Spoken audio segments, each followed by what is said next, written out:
Sometimes a Wild God by Tom Hirons.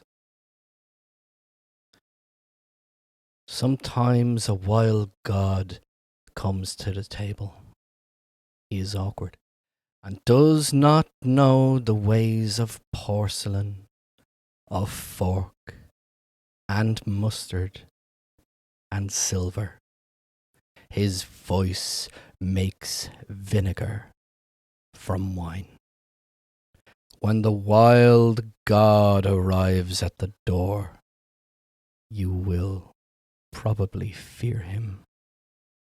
He reminds you of something dark that you might have dreamt, or the secret you do not wish to be shared.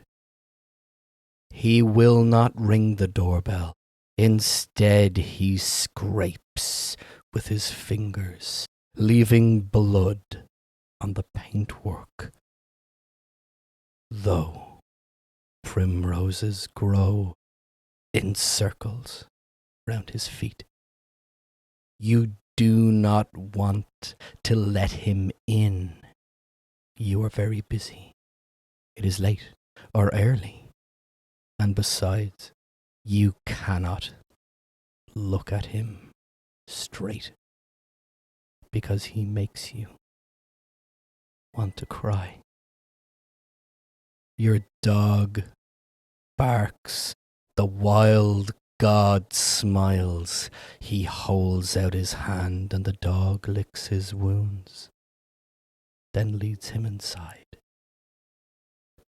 The wild god stands in your kitchen.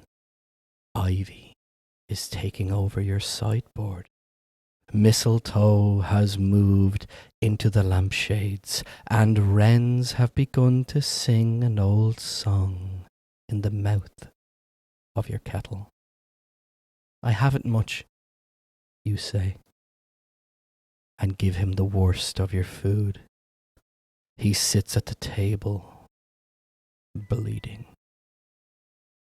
He coughs up foxes.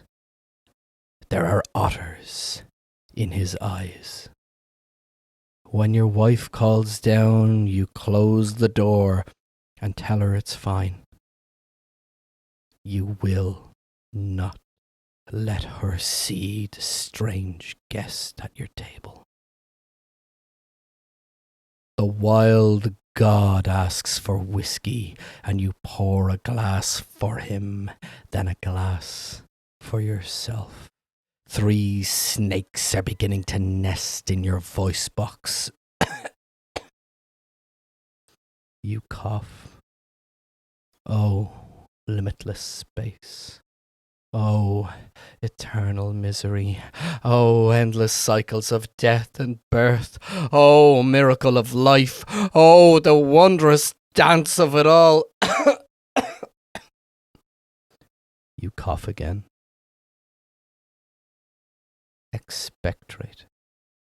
The snakes and the water. Down the whiskey. Wondering how you got so old and where your passion went. The wild god reaches into a bag made of moles and nightingale skin. He pulls out 2 reeded pipe, raises an eyebrow, and all the birds begin to sing.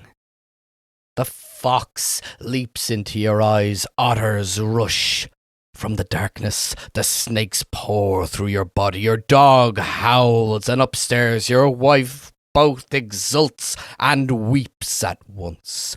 The wild god dances with your dog, you dance with the sparrows. A white stag pulls up a stool and bellows hymns to enchantments.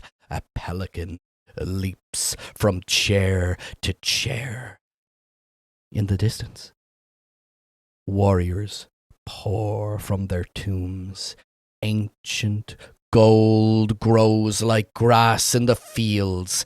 Everyone dreams the words to two long forgotten songs. The hills echo and the grey stones ring with laughter and madness and pain. In the middle of the dance, the house takes off from the ground. Clouds climb through the windows. Lightning pounds its fists on the table. And the moon leans in. The wild god points to your side. You are bleeding heavily. You have been bleeding for a long time. Possibly since you were born. There is a bear in the wound. Why did you leave me to die? Asks the wild god. And you say,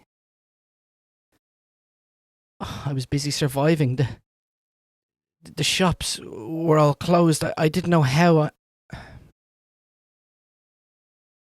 I'm sorry.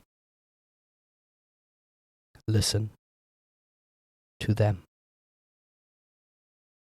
The fox in your neck and the snakes in your arms, the wren and the sparrow and the deer, the great unnameable beasts in your liver and your kidneys and your heart.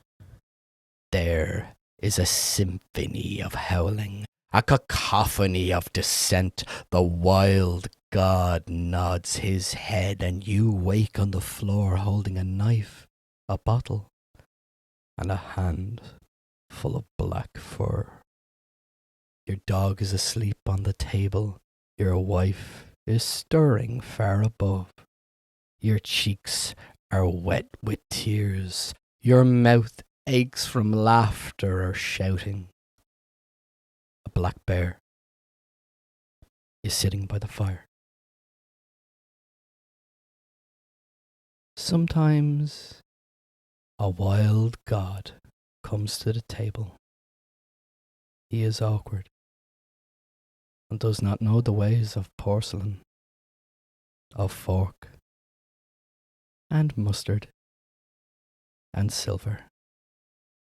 His voice makes vinegar from wine and brings the dead to life.